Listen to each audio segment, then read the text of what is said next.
Good day, ladies and gents, wherever you may be around the world, and welcome to Splendid Isolation 111. As always, I'm going to start off with a tune.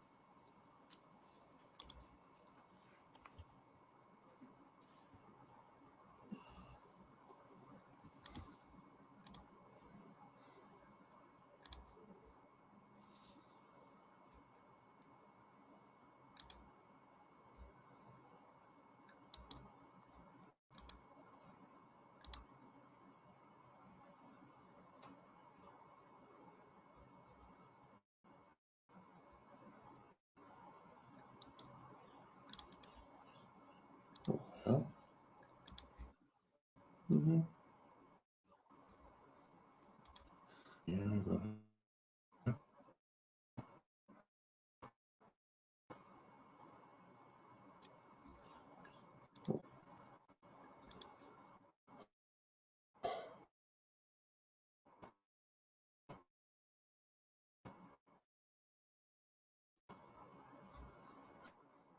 Welcome.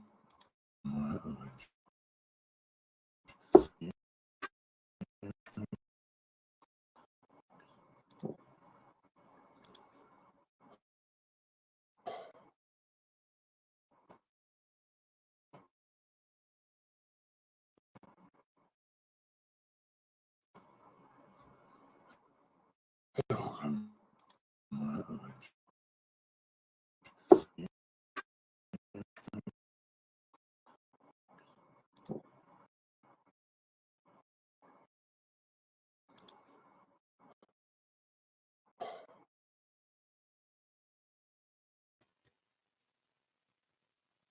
Do you want me to play it?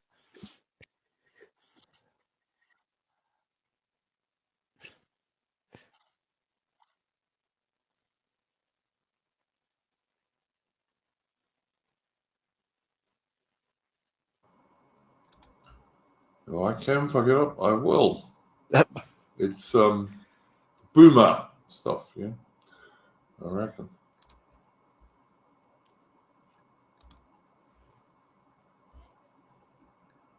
Right, that's going to. Yeah. Okay, I think it's going to work.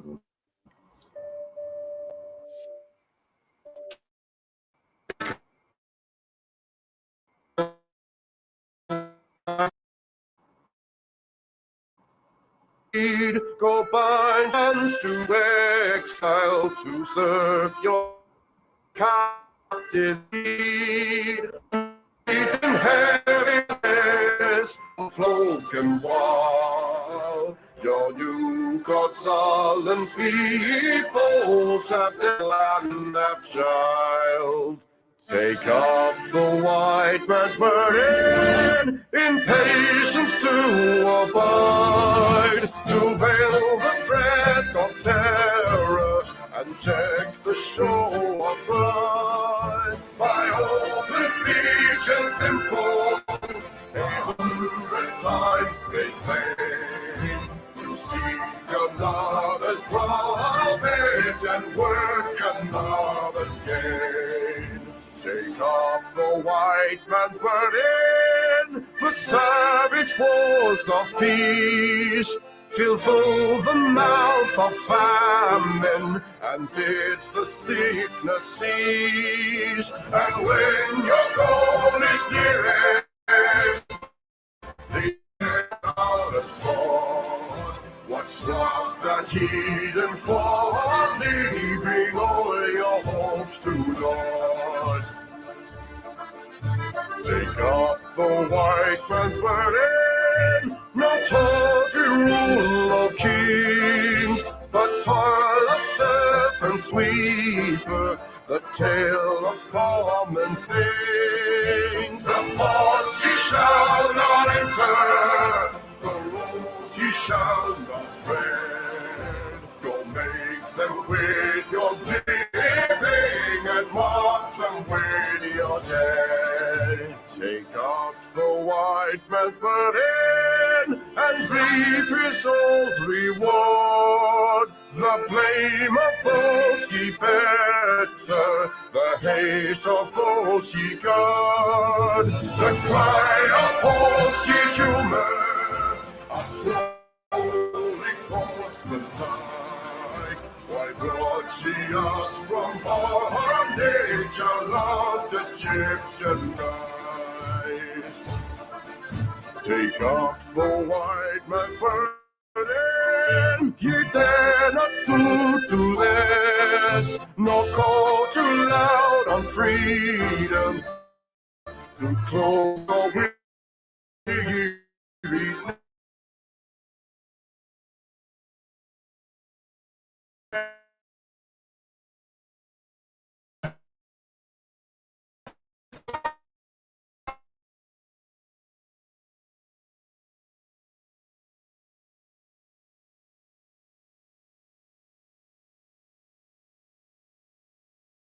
Prophet Laurel, the easy young crowd's praise, how to search your manhood through all of thankless years. Your words with dear bought wisdom, the judgment of your peers. Take off the white man's burden through all of thankless years.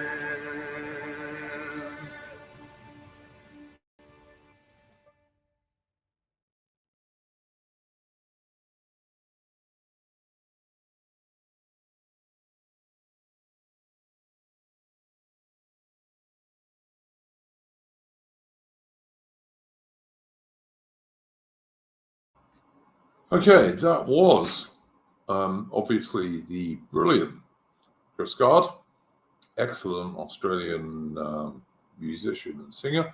And I'd like to extend my congratulations to Chris Gard and his good lady wife on the birth of their lovely daughter.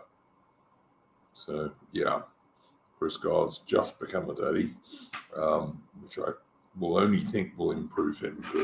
And he's a great bloke anyway. So, yeah, there's that one. Also, before we start anything, guys, go and check out a stream I did a few days ago. It was a reply to Thomas 77's stream on the bombing of Dresden, which really wasn't all that much about the bombing of Dresden, and nor is my reply. It's more about like Britain in World War II. I hope it's not at all anti-Thomas 777. Wasn't meant to be. It was just, I hope, correcting a few things about it. So yeah, go and check that out. And I will put the link to that stream in the description. And if you go to that stream, you can also find Thomas 77's channel and stream, and you can go and sub to him if you want to. So yeah, you can do that too. Okay, here we go.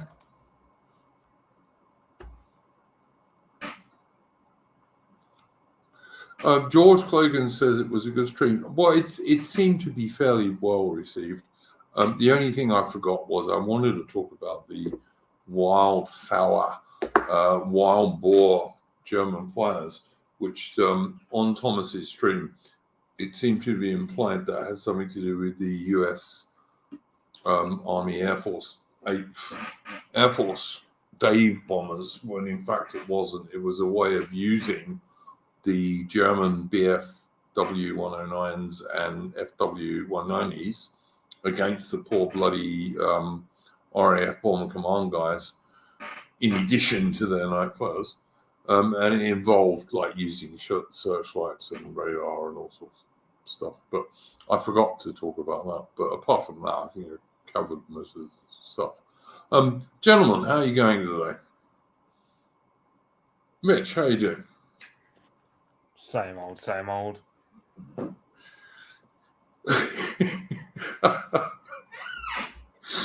Oh, man. You made me laugh sometimes, honestly. you do this typical Midland stuff.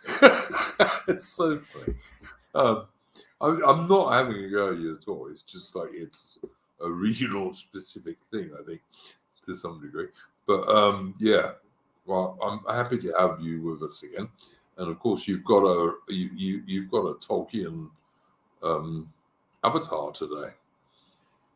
Yeah, because I said in my Discord I was gonna like talk like just shell Fall of Numenor in case anyone in chat, because I can't remember.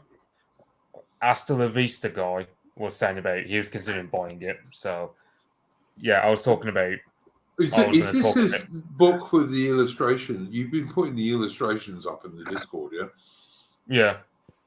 And they're really good. They're really good. Yeah, it's by Alan Lee, who Hasta La Vista said he did the conceptual design for Lord of the Rings. I don't think he did it for Rings of Power, from what I remember. I mean, I feel like most unlikely. Yeah. I'd say.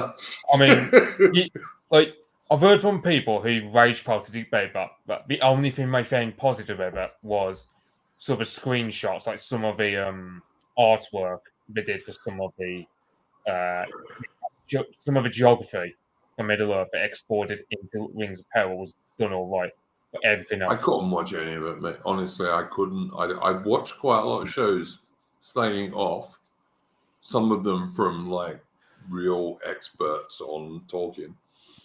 And I couldn't watch any of it. I mean, like the Galadriel was warrior Galadriel, and the leader of the armies of the North was just a joke.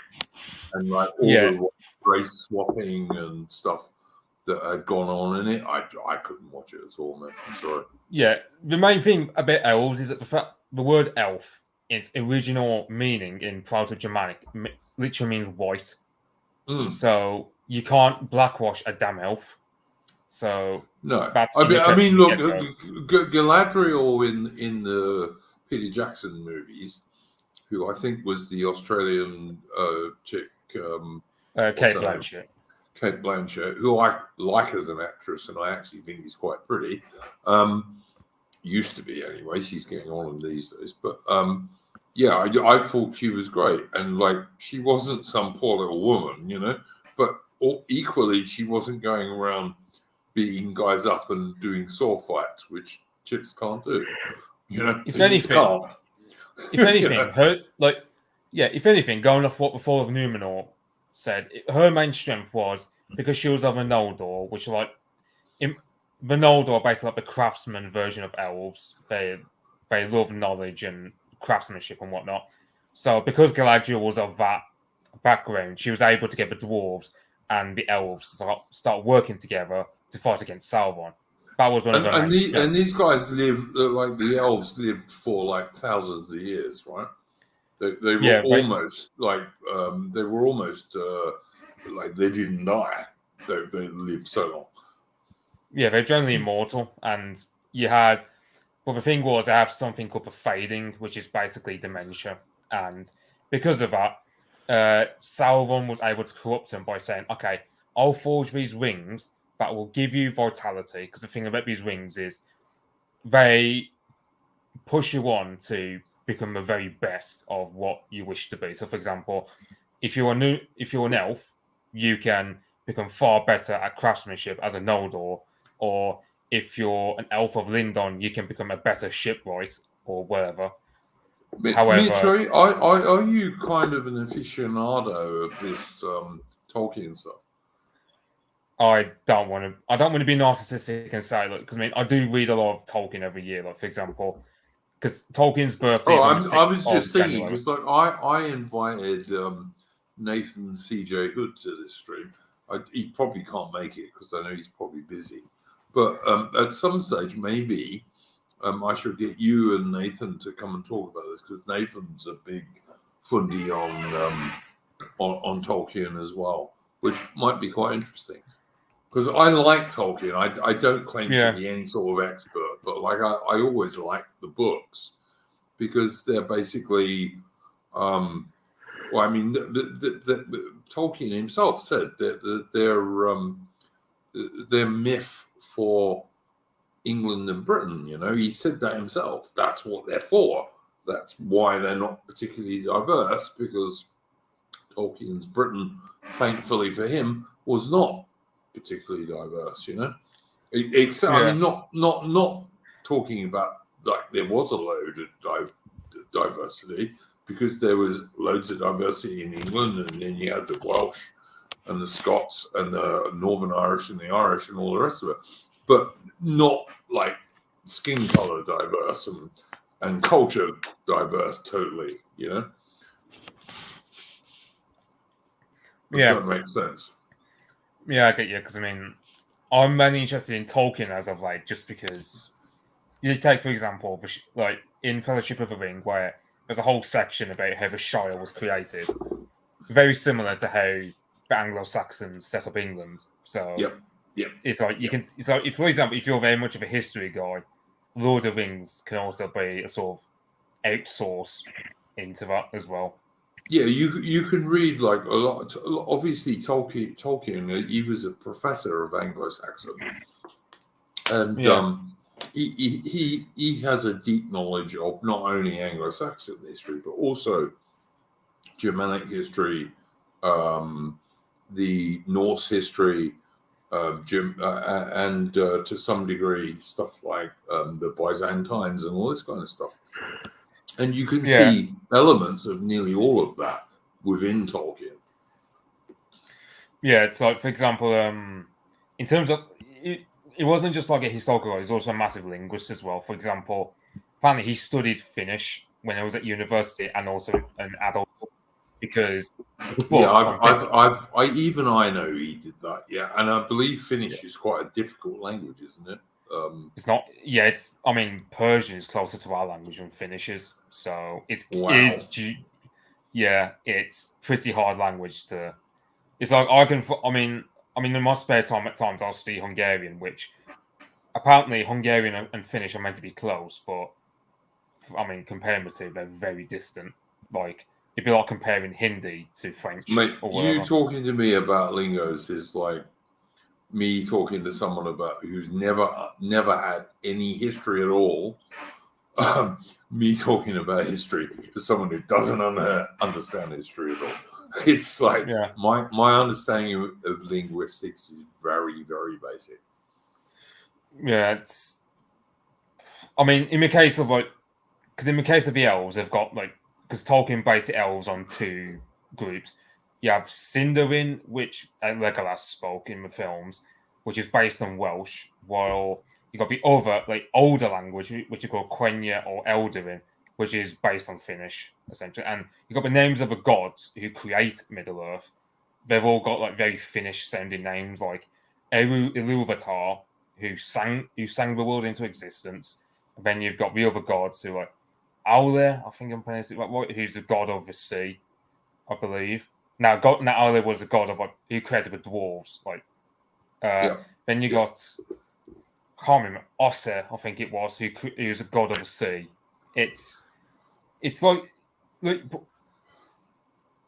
something like so quite a lot of that is related to the old Romano-Greek gods, I guess.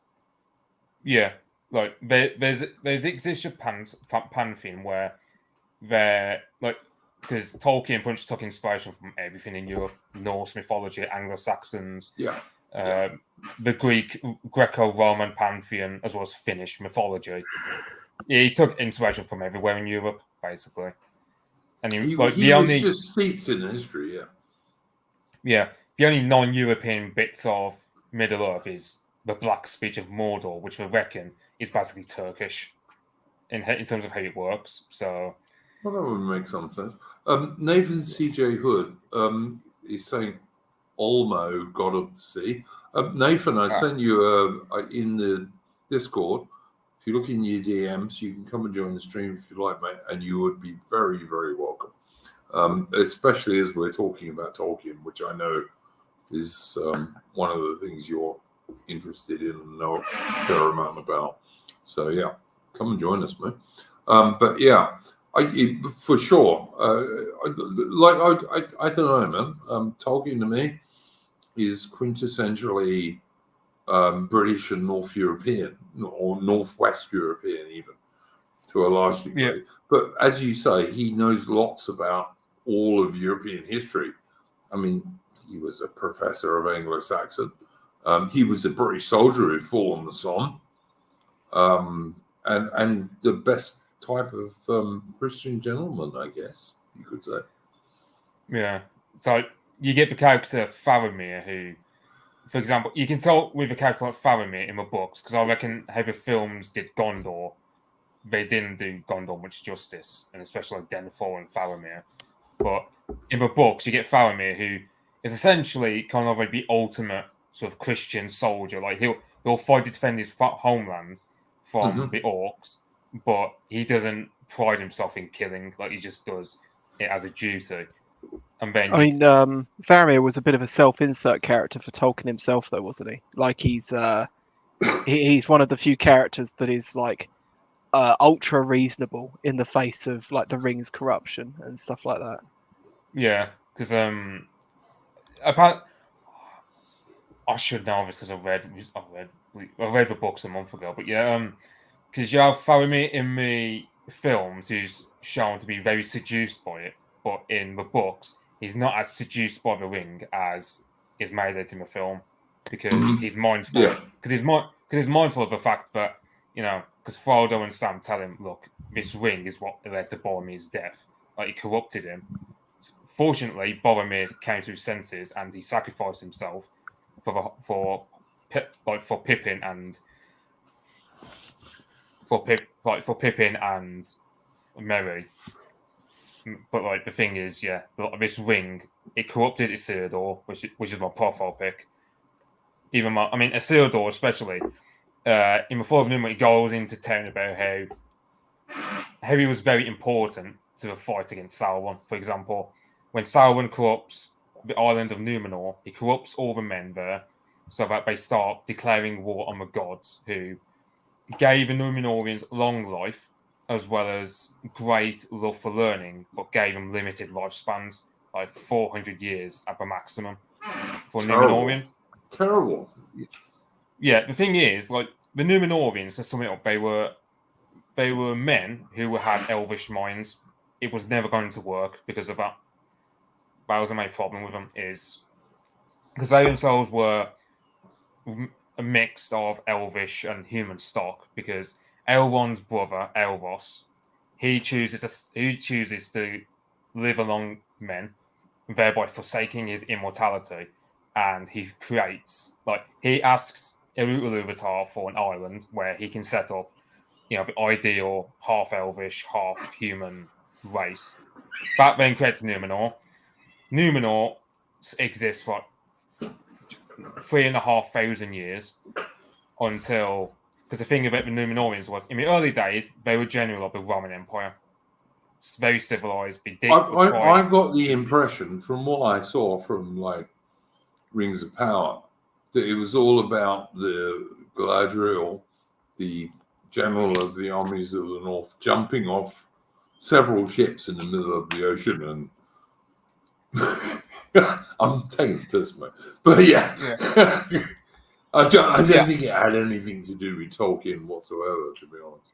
Yeah, there's no, like, I haven't watched Rings of Power, so I don't know what happens in it. But no, nor have I. I have only watched the piss-taking reviews of it, but you know. Like, in the books, it never mentions any seafaring journey done by Galadriel. Like, it just meant, like, the only journey it goes through is when she journeys from the shores of Lindon all the way to Lothlorien, where she goes through the mountain of Khazad-dûm, but she has to go there without a husband, because her husband, Celeborn, is not particularly fond of the dwarves. But also in the nonsense that Amazon created, they don't even mention her husband at all. Even though at that stage she's like 2,000 years old or 3,000 years old, they just treat her like she's a little young girl. But she's supposed to be 2,000 or 3,000 years old by this stage. It's so bloody stupid. It's incredible.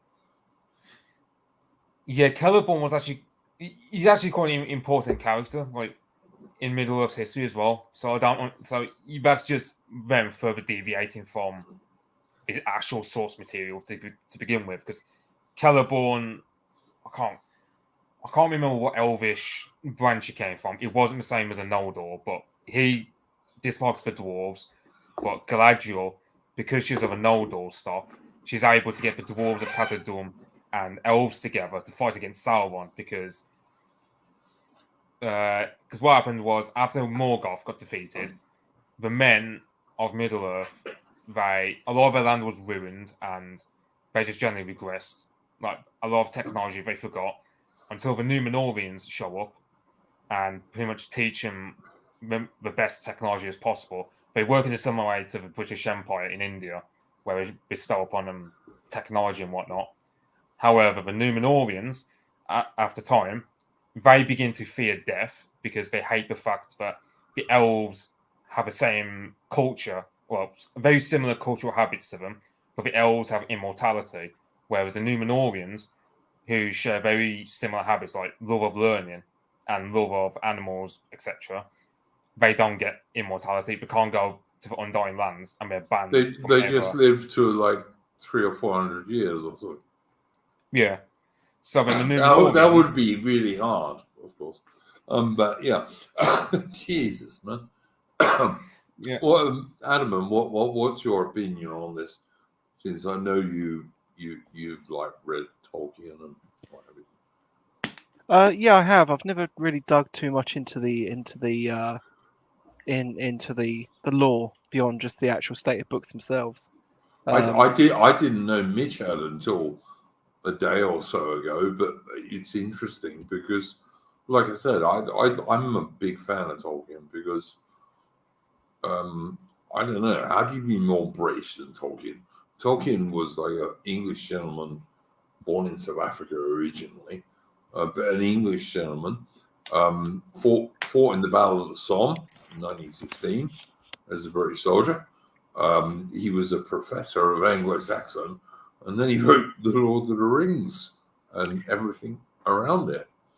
And, he does kind of capture a lot of like peak sort of Anglo 100, yeah. Anglo lives, like in the various different groups, from like, you know, obviously the very, very Anglo-Saxon horsemen, all the way through to you know, the hobbits who spend their days smoking pipeweed and fishing. You know, it's it's very Kino, you could say. Yeah, he kind of gets the. I mean, I always think that, you know, when you look at the Shire, for example, the Shire obviously is like the Shire counties of England in some respects. Whereas some of the other groups of men are maybe more to the north and the west and the east, where like there was more danger, if you know what I mean. 555 says, how could you survive the Somme? The reason Tolkien survived the Somme was he got trench fever. That's the only reason he survived, and most of his friends did not. But he did go and fight, and he was in the trenches, and he did see action. So he was a British soldier, which I think makes his battles a bit more realistic than some other people's battles who write fiction. And of course, he was of ill health after World War One, basically for the rest of his life. Yeah, he got pretty sick, but he didn't die because he got trench fever. Had he not got trench fever, he almost certainly would have died, like most people did who were officers in the British Army in 1916. Your chances of surviving to 1918 were not good. So yeah, I don't know. I mean, look, I'm not a huge expert like Mitch seems to be, and probably even you, Admin, and certainly not like Nathan C.J. Hood. But like I've read most of his books, and I always thought they were good. And obviously, if you look at something like Amazon's Rings of Power bullshit, it's basically trying to slag off white people like nearly everything. that is made these days, I think, anyway. I mean, with that, I Yeah, think with if- the Amazon stuff, we should just put it out of our mind. Yeah, it's got nothing to do with Tolkien whatsoever. It's Like, just got we were lucky to get the film adaptations by Peter Jackson that we did. Yeah. Most book franchises, no matter how good they were, no matter how good the base materials were, don't do well when they're adapted to screen. It Yeah. just so happened we had this one-off fluke where they made this actually pretty damn passable trilogy. And beyond that, Tolkien just exists in his original writings and nothing more, as far as I'm concerned, anyway. Yeah, and you've heard, I dare say, Adam and Mitch, that apparently they're going to make some new films based on Tolkien's story. I don't want them to be honest, because I know they're going to be crap. I couldn't tell whether it was a meme, but someone said it was going to be the story of Bombadil. Which in some ways would be good if that was true, but it isn't, I'm sure. They'll still Okay. screw that up somehow. Yeah, they won't. They won't do it good. Yeah, if anything, Reddit whinges about that particular character, but just say, "Oh, why is he in the book?" And it's just like, well, I mean, Tom Bombadil kind of serves his own purpose in the book, but Well, like, you get it's like they didn't do the scouring at the end of the movies, did they?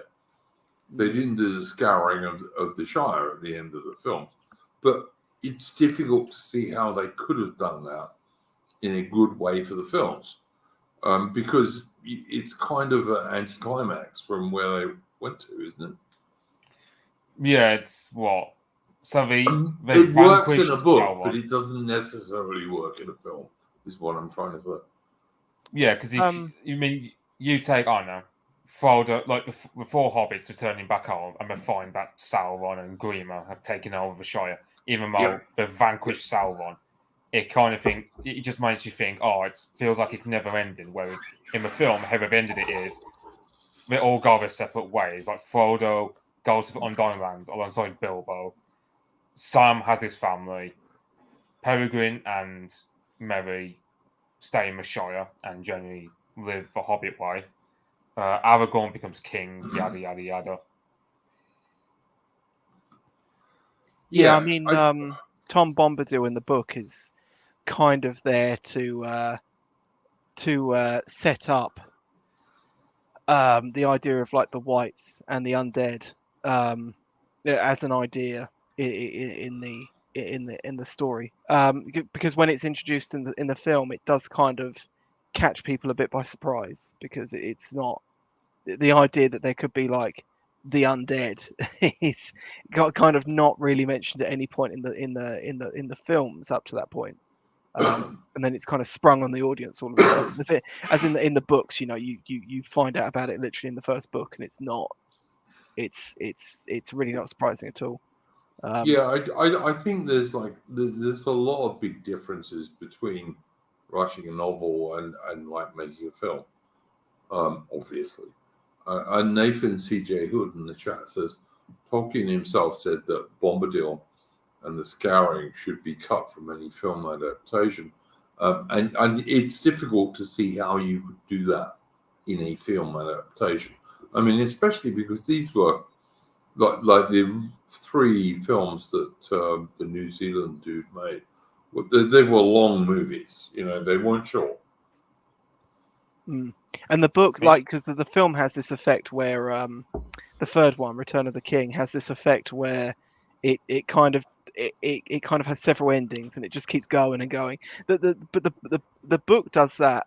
I'd say even worse, but it's actually quite enjoyable. But I mean, obviously in the book, it's kind of like, because at this point a lot of the hobbits have been on like a hero's journey, but they've always had like someone there to sort of help and support them, and this is their time where they're sort of standing up to this bane by themselves. And yeah, you don't really need that in the film. It works great in the book, but yeah, it's fine being out of the film. Yeah, I suppose I would have I liked think to have seen it's it on the big screen in some way. I just think it's really difficult to put that into a movie, to be honest with you. I see why Jackson left it out. Yeah, I mean And Jackson almost made some really hideous mistakes. There were some decisions he made that he was convinced and steered from at the last minute that were truly awful. He wanted to have an actual at the end of Return of the King. He wanted to have an actual sword fight between Aragorn and Sauron, like manifested. And funny enough, the bit in the film where he fights the troll, that was because they had these fight scenes left over from where they'd planned that out, and they instead just obviously CGI'd in a troll instead. Good. I mean, I agree with George Clogan in the chat. The Hobbit movies were terrible. I mean, not relative to modern films, but like in 2023, we'd think they were all right. But like back when they were made, yeah, they were terrible, to be honest. Yeah, another thing about like Return of the King, because you also have a scaring of a Shire, which also kind of a dark part of the book in terms of, you know, you have a load of what were they called? I don't know if they're called like thieves or something, or like vagabonds, or I can't remember what they're called, but you know, they take over the Shire, and then loads of hobbits die trying to come. And the thing about the hobbits is, you know, in the books, and in the films as well, you see them as like these sort of pure, contented beings who have no lust for power, and that they are relatively just isolationists. They don't want to be bothered by the world, and they in turn don't bother the world. But then they get bothered for no other reason other than they're just there by Sauron and Grima. Whereas, you know, you have the films where, as I said, but you know, the ending happens the way it does.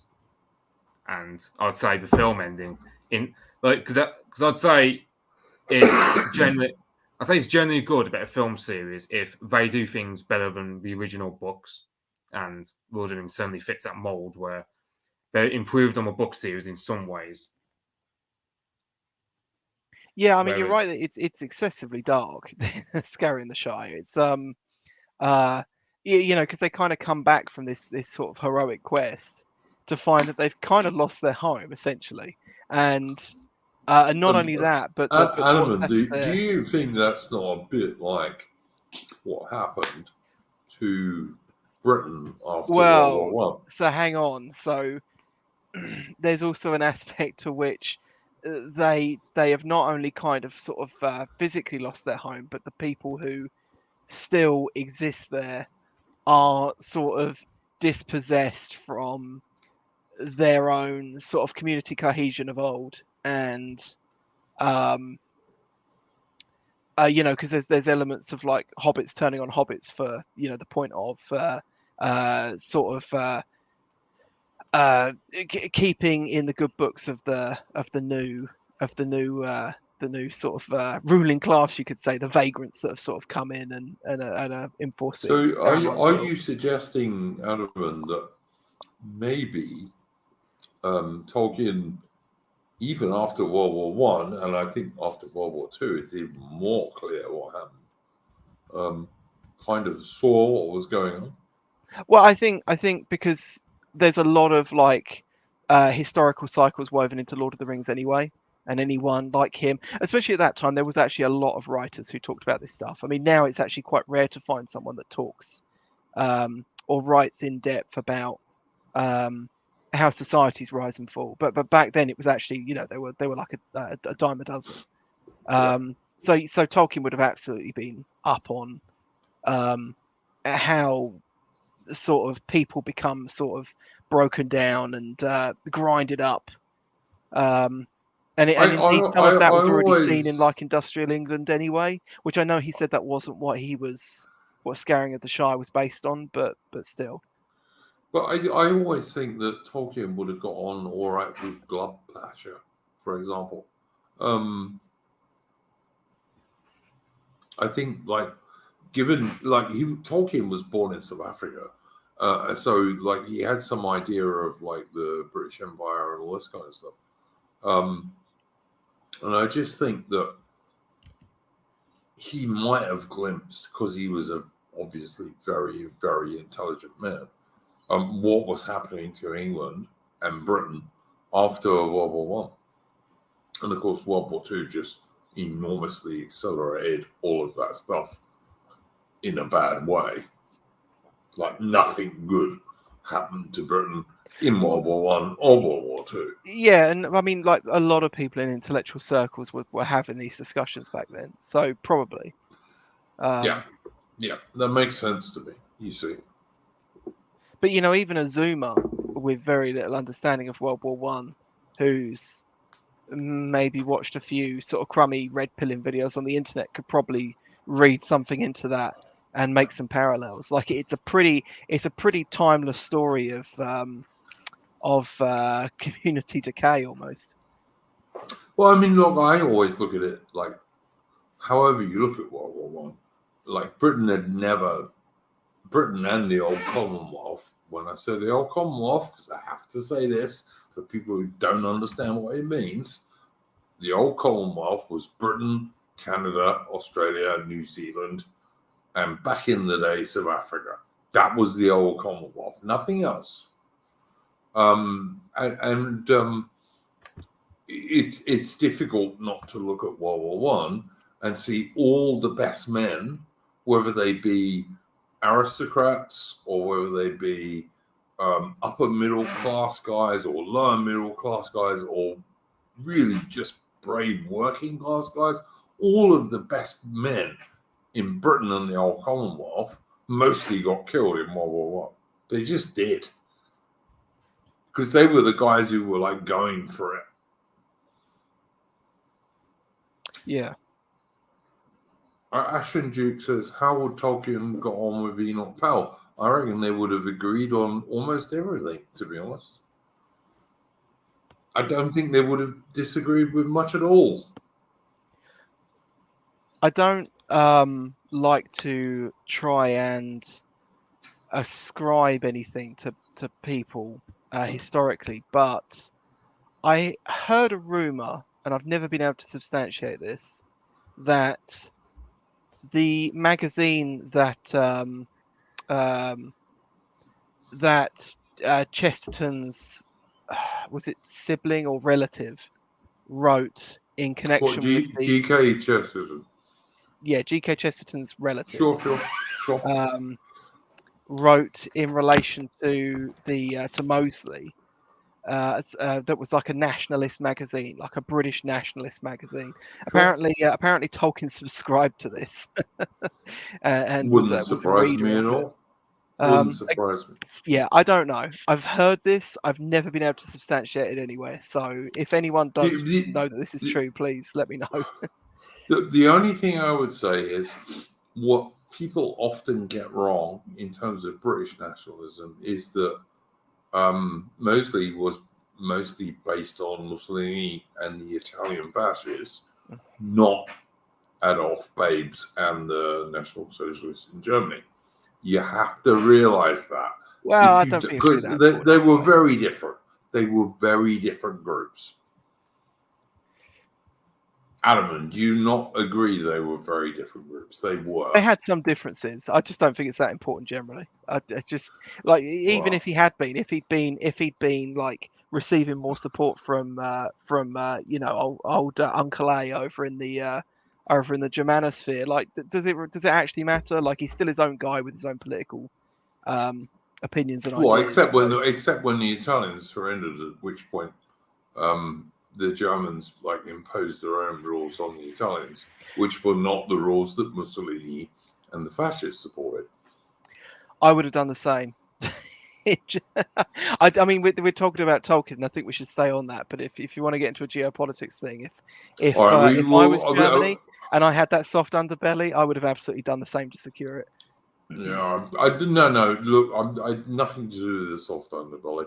The Italian fascism was not anti any political groups or religious groups. Loads of Italian fascists were Jewish, for fuck's sake. I mean, you know, I don't care. If someone says, I support your country, I don't really particularly care what religion they are.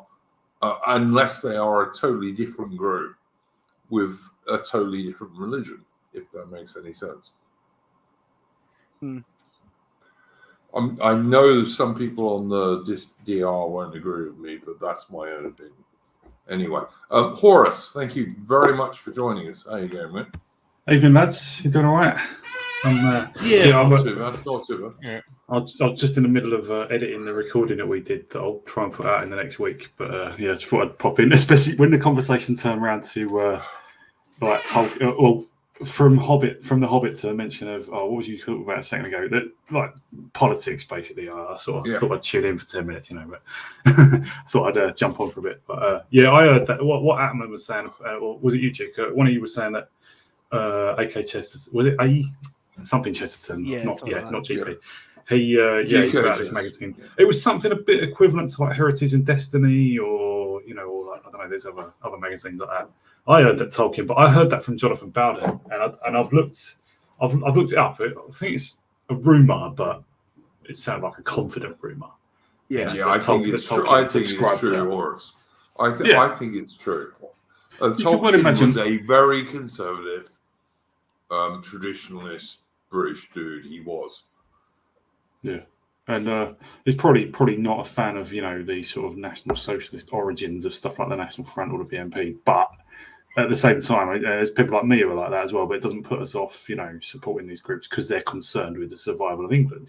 So I tell you, Horace, when I didn't know anything about history, or that particular aspect of history, back when I thought that Mosley was like a full-on Adolf dude, I wasn't very in favour of him.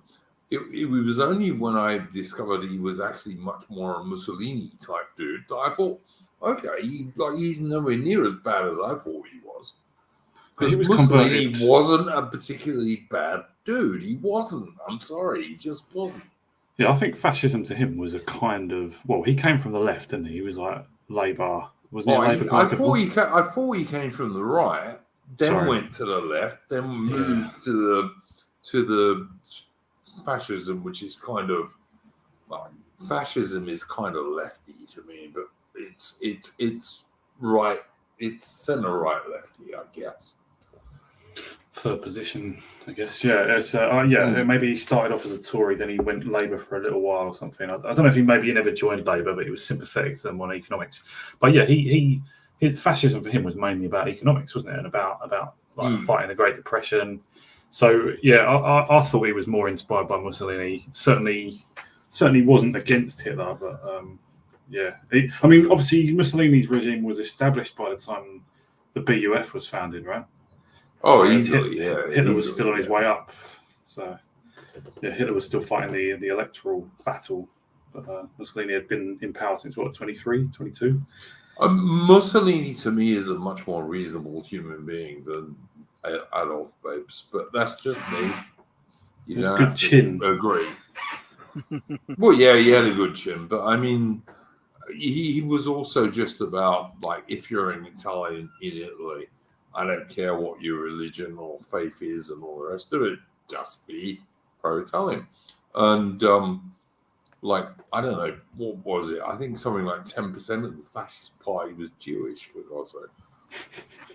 In Italy. There's something a little bit pompous about Hitler's lot as well, They sometimes got a bit, a bit pretentious, whereas Italian fascism seemed a little more down to earth, perhaps in a bad way as well. I don't know, because they weren't very competent, but they had a relatively poor country with a relatively small industrial base.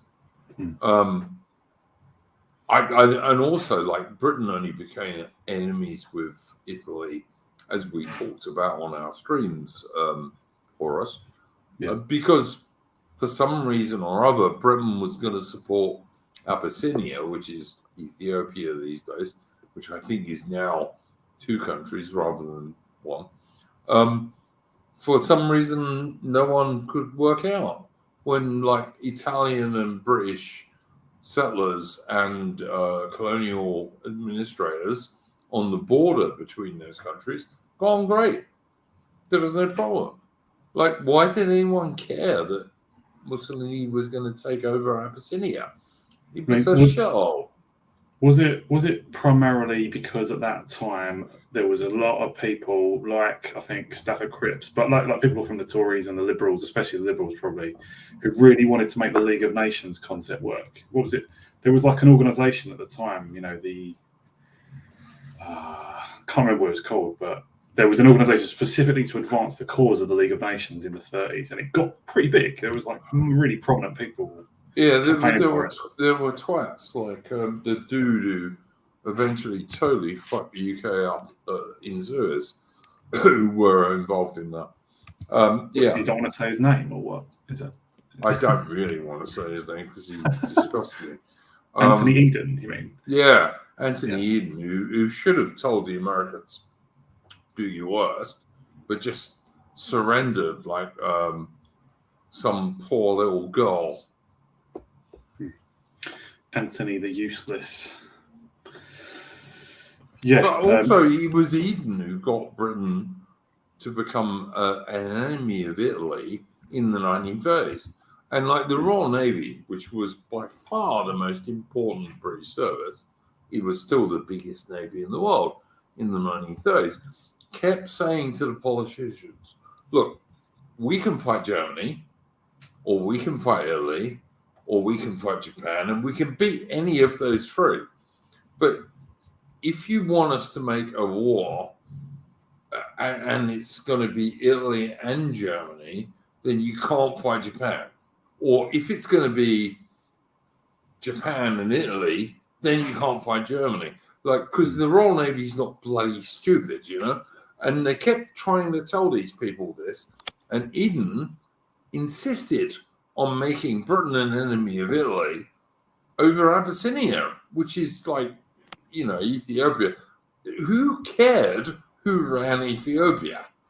Yeah, And the Italians would definitely have done it better than Haile Selassie, without any doubt whatsoever. Say what you want about Italian fascism, but it's not all about slavery. Yeah, I think. Slavery was totally legal in Italian fascism, by the way, just like it was in Britain. It makes no sense what like Eden and the other people's stance to especially Eden. Their stance makes no sense in terms of real politics, right? But I think it does make sense if there was this humanitarian, I don't know what, just was this collective security idea taken over. This is the way to ensure peace. It was bullshit, obviously, but I think that idea was getting really prominent, especially Maurice Cowling's books on this. Jonathan Bowden did a great speech on Maurice Cowling as well. But he did this trilogy of books, and the third one is The Impact of Hitler, which I read. And in that, I can't remember what this organisation was called, but it looms large. This group of people who are saying, this is how we conduct foreign policy now in the new world, the enlightened world. It's about respect for each nation's sovereignty, including the more junior nations, like the Empire of Abyssinia and its slaves and stuff. We enforce this norm, and that's how we'll have world peace. It's garbage, but that's what a lot of people. One of the things that really annoys me is you get black people constantly, black and brown people, talking about Britain and slavery when Britain was the very, very, very first nation in the whole wide world to outlaw slavery. You couldn't be a slave in Britain itself, from at very latest about 1775. You just couldn't be, from a high court decision. And that's also why all this anti-empire talk on the right is gay. Because the implication is that if we hadn't had the empire, we wouldn't be having to put up with this stuff now. But Sweden didn't have an empire, and it still gets this stuff. They have grenade attacks over there now. There was a story actually of a 10-year-old girl who was supposedly stabbed by a man shouting "Allahu Akbar." It's got nothing to do with history or vengeance. All of that's just window dressing. It's just it's just bollocks. reasoning. It's bollocks, Alman. Britain abolished slavery in England. You couldn't be a slave in England at all from about 1775. English High Court judge said the heir of England is too free to be a slave. Then England adopted the anti-slave trade bill in the early 1800s, and by 1833, slavery was illegal in the whole of the British Empire. There's actually more slavery today in 2023, particularly in Africa, than there was when Britain ran a third of the world in 1833. It's utter nonsense, and it's all lies. I agree. And not only did Britain ban it, we spent loads of money, loads of British taxpayers' money, and loads of Royal Marines and sailors and British soldiers died enforcing it. Yeah, the West Africa Squadron had the highest casualty rate, pro rata, of any theatre that the Royal Navy was operating in at the time. Yeah. Of course, most of that was 100%. tropical diseases and stuff like that. Yeah, but, but a lot of them also got shot by slavers and all the rest of it. And it didn't matter if the slaver was Portuguese or American, as they mostly were, or other nations. The Royal Navy warships would just go and engage them. And so would boats from the Royal Navy warships. Yeah, so it was so effective it bankrupted the Brazilian Empire at the time. Yes, because it completely strangled their market on slaves. But we shouldn't wear that as some great moniker, because you're not gonna get some ethnic to turn around and thank you for it. Do you If anything, do you care what an ethnic thinks? No, if anything, after all the bicycle thefts and everything else, they actually owe us money. Let's bring back slavery. Yeah. I don't give a shit, man. The truth is, if you were aside, anti-slavery, you'd be pro-British. But if you're not, get fucked. I don't care. Yeah. I agree with what you said a minute ago, Adam, that it's one of the sort of leftist tenets that some people on the right have adopted, right? And it is very gay, hearing more or less leftist arguments or leftist analysis, at least, coming out of the mouths of people on the distant right. It's embarrassing, and it's almost always amongst the anti-capitalist types, right? It's that, and the people who say the things like the eternal lefties, and who say the eternal Anglo, they think that's like a funny thing to say, right? Yeah. It's like, what are you talking about? It's cringe. As if England fucked up the world. That's ridiculous. Yeah. 100%. It's kind of funny as well, because it's like, you can kind of see it starting up in the American model, because it kind of comes in. I mean, I've seen some theories that I agree with about where it comes from, and I don't think we should talk about it today. But it kind of bleeds into the American model, sort of from like 1890 onwards. It's when America was a sort of strictly an Anglo institution. They didn't have this issue, and we didn't either. So right. Well, yeah, okay, yeah, I see what you mean. In that vein, I strongly recommend Kevin MacDonald's book from a few years ago. I read that recently. I did a stream with Nick Gilvey from Macedonia, and it's a very, very good book. I don't know if you guys have read MacDonald or something, but his books are superb. It's not just it's not just lists of names of subversives or anything. It's proper good, interesting analysis of history. It throws light on things like that. He talks about in America there was this, what he calls like the Darwinist, what he calls the time of ethnic defense, and Darwinist philosophy, like in the form of Madison Grant or Lothrop Stoddard and people like that was overthrown by, Boasian thinking. As a whole nother digression if we could go on there, but the book throws light on all that, and totally it talks at length about the slavery and the motivations. Like, he shows, it was absolutely heartfelt Christian belief that caused people to abandon, and put an end to slavery at great cost, as Duke was saying. Great cost. It costing lives and money and everything. And it was like really sincere Christian passion that made people do that. All right, guys, I'm going to now give you a link. Go and check that link out, guys. This is the one we were talking about earlier. I hope that's the right link, is it? Hang on, let me have a look. This the GB News thing. Yeah.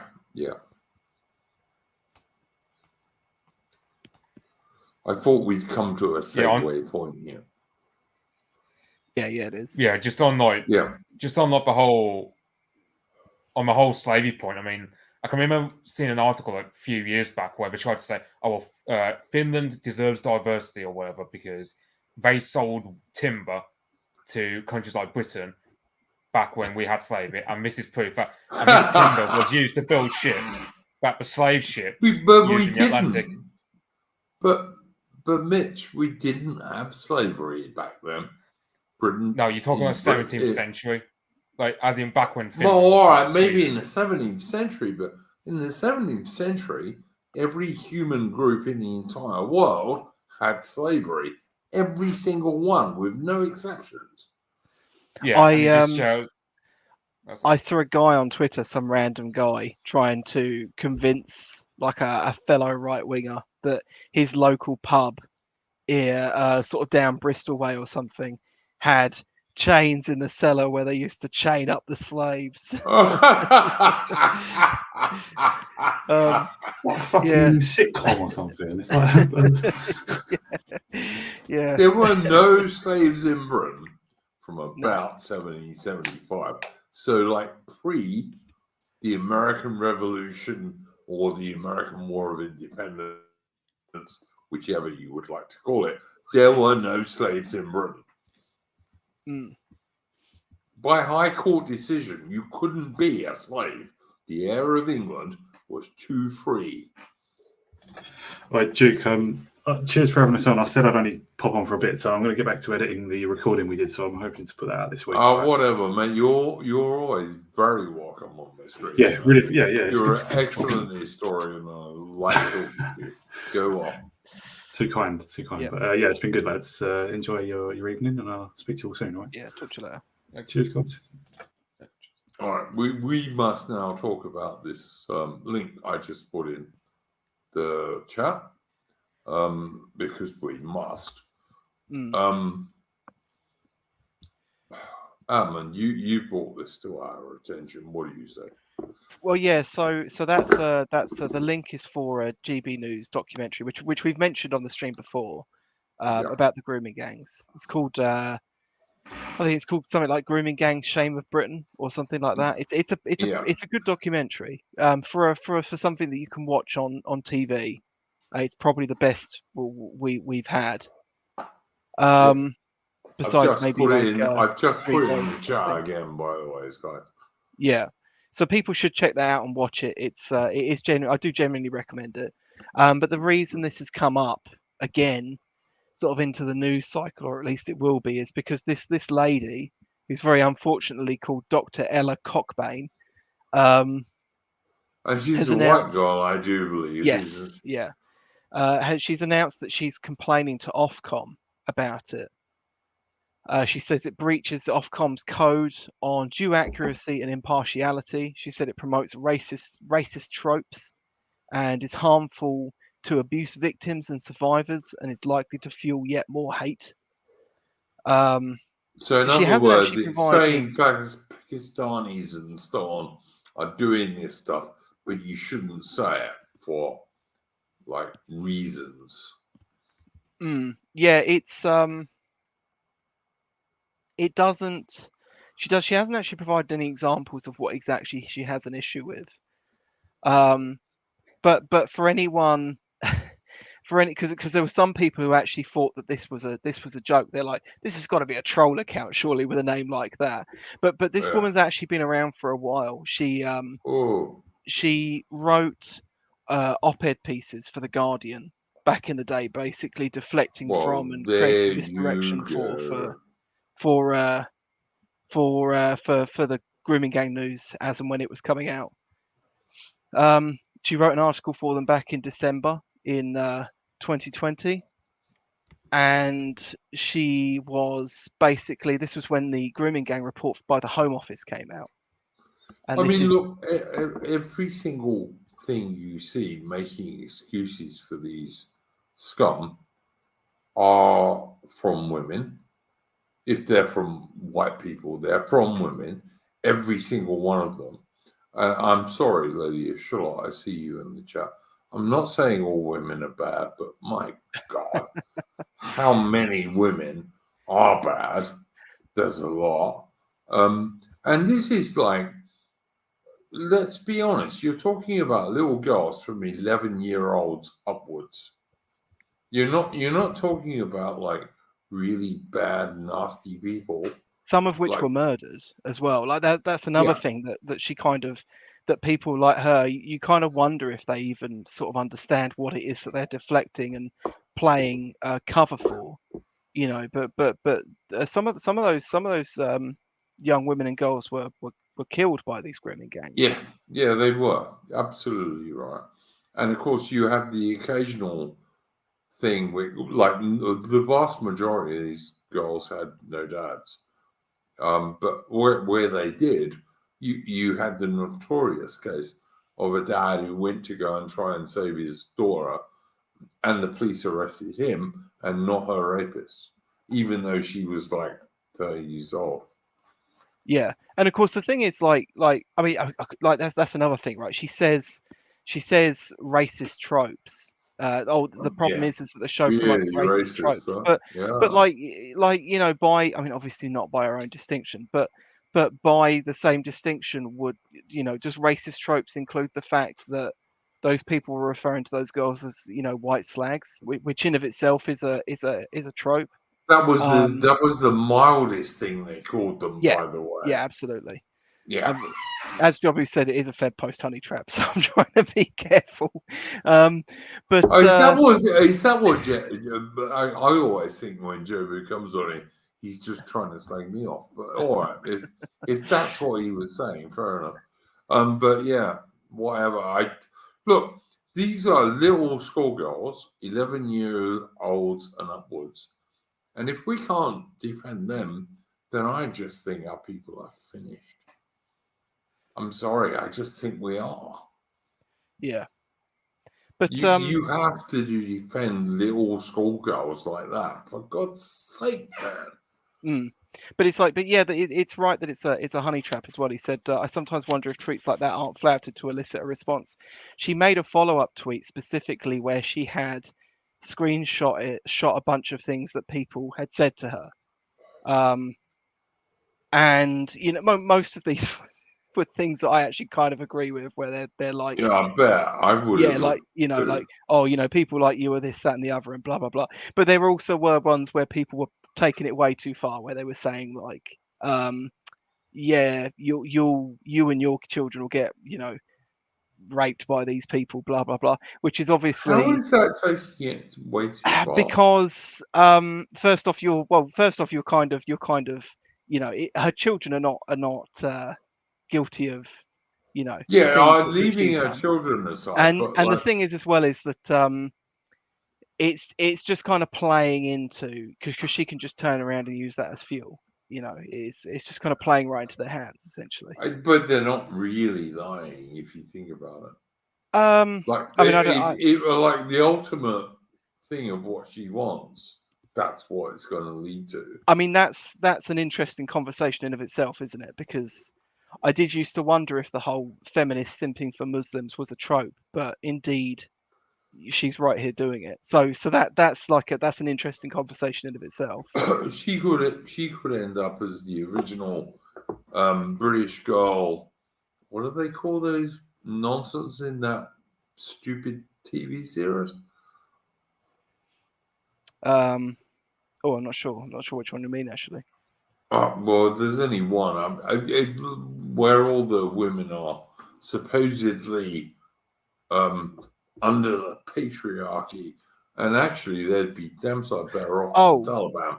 But, you know, you mean the TV show, which was based on the book? What's it called? Handmaid's Tale. Yeah. Yeah, The Handmaid's Tale, which I reckon gets a load of feminists wet, to be honest. But, you know, that's just what I think. But I'm a bloke who's known quite a lot of women.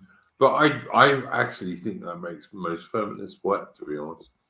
Although to me, I wouldn't have women dressed like that if you paid me. But I mean, that's just me. I used to step over this sort of thing and think, no, there's no way that's true. And then I think it was actually Bap, who I know a lot of people don't like, but he posted Yep. an Bronze anthropology. Age pervert, by the way. For Yeah, he posted an anthropology paper, sort of without comment, and I read it, and it was written by a woman, and it just seemed to read like some troubled person's like rape fantasy almost. It was very bizarre. There's a lot of women like that, mate. Trust me. Yeah, where they There were basically really just is. that their research seemed to be focused around like Neolithic hunter-gatherer tribes and the fighting that went on between them, and yeah, it basically just seemed to be cover for certain fantasies. Yep. Um, Dorfastic Draco in the chat says politicized version of 50 Shades of Grey. Yeah, absolutely. Like, generally speaking, in the old world, like ancient world, medieval world, but especially in the ancient world, men and boys were killed. Women and girls were enslaved, always. And women kind of have a thing for that. They just do. You're not supposed to say it, Well, but it's absolutely a lot true. of dynamics, I think, around that are based around because women obviously evolutionarily want security. Well, they don't want to die like yeah. most humans. So they can kind of genuflect to what they see as what's capable of providing them security, and if that is a very surrender, aggressive, master. out group, that can sometimes be the case. I don't think it's sometimes. I think it's most of the time, to be honest. Sure. And of course, you know, we live in an age now where, like, if you're a white dude, nominally speaking, you're kind of dispossessed from being able to provide security for someone, for a number of reasons. Well, because the justice system is literally levied against you. You know, you can't fight for your corner or for your community or for your family in any sort of meaningful way. I see what you're saying, but honestly, man, if I get in a fight, I get in a fight. Yeah, sure, and you should fight for your corner, but the state will try to fuck you, and that does dissuade a lot of people. And that's and it shouldn't. It shouldn't, no, but it does. That's ultimately just, you know, it's just the way people are at the end of the day. I mean, there's no point getting angry over it. It's just, you know, a lot of people just... are too cowardly. Yeah, all right. I was a soldier, so we were kind of taught to be aggressive. But I mean, I could find you plenty of squaddies who've been on actual battlefields that are pretty cucky when it comes to like talking about the state of modern Britain. Yeah, they're less likely to be, but I could still find you a bunch of them. Yeah, I could find you some, but I wouldn't want to. No. And they wouldn't be fine examples of the British Army. The good guys in the British Army would never do that. I'm sorry, they just wouldn't. But you know, I don't. When I was a young man, I used to think the British Army was by far the best army in the entire world. It was the bravest. It was the best. Like 15 British blokes would beat 500 enemy and all the rest of it. And I used to really, really believe that when I was a young man. As I got a bit older and served in the British Army and had a bit more experience, I kind of like dialed that back a bit because you have to. And except when I was talking to South Africans or someone else who didn't like the British Army, in which case I would just say, we'd fuck you over always. Just because I'm bloody minded, you know. But yeah, eventually I realized that there was only a certain proportion of British soldiers would do that. Although the best of them are the best of the best. Like the best British soldiers, if you're a girl, will protect you more than anyone else in the entire world. But, you know, there is a difference going on there, I suppose. Sure. But But generally, Brits are quite good. And generally, like, British soldiers won't kill women and children. They kind of like women and children, which I think is also pretty good, really. Because I'm not in favour of killing women and children on the whole, if you can avoid doing so. I mean, I'm not saying there ain't some feminists I wouldn't like shooting head in Minecraft, of course. In Minecraft, of course. But you know, yeah, generally speaking, women and children should be protected because, unlike what Hollywood tries to claim these days, 90-pound women can't beat 200-pound blokes in fights. They just can't. Try it, girls. Go and give it a go. don't try it. Don't fall for the Fed post. Don't do it. Yeah, it's just bullshit. Just But don't do it.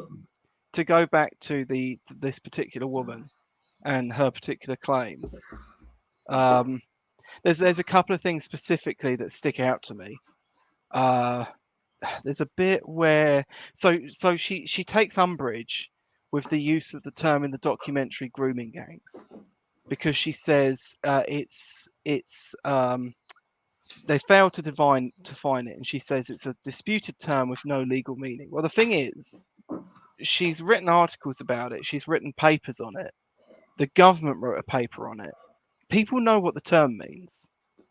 Yeah, it means Muslim gangs of. Well, I mean, they're talking about specifically about grooming, fuckwits. like grooming gangs as a distinction of a crime. But yeah, it means Muslim gangs of fuckwits trying to rape little girls as young as 11. That's what it really means. But I mean, I dare say there are loads of ways they will try and pretend there's that also not, the other one that gets me particularly, and this is kind of she says, right, she says that this is the sentence. She says extensive evidence, including academic research, official reports, and lived experiences that undermines the central claims, is ignored Lived entirely, experience downplayed, is or bollocks. misrepresented.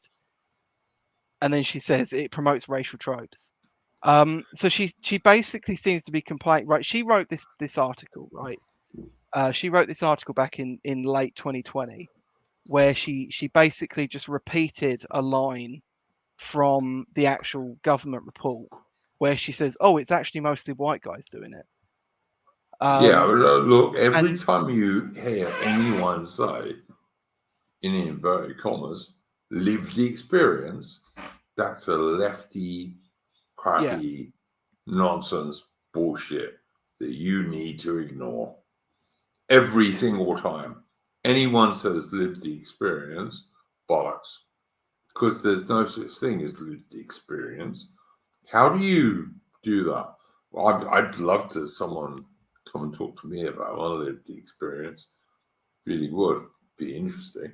But it's just nonsense. Don't take any notice of it. And Adam, and I know you realise that's bullshit. So. But all I was going to say is I was going to read out this about the statistic, because basically, when she says like it's mostly white guys, this is the data from the Home Office report that she's taken from. It says out of 1,200 cases, ethnicity data was unknown for 38% of them. That's unknown. Where the data was available, and there were like 10 times more cases than hang that on, anyway. I'm getting to that. Yeah. It says where data was available, 30% of offenders were white, whilst 28% were Asian. But this is, this is of like total cases, right? And you're talking about like when they say Asian, right? They're not talking about Chinese, right? No, they mean Indian, Pakistani, whatever. Yeah, which accounts for around like 5 to 6%. Well, between 4 and 6% of the total population.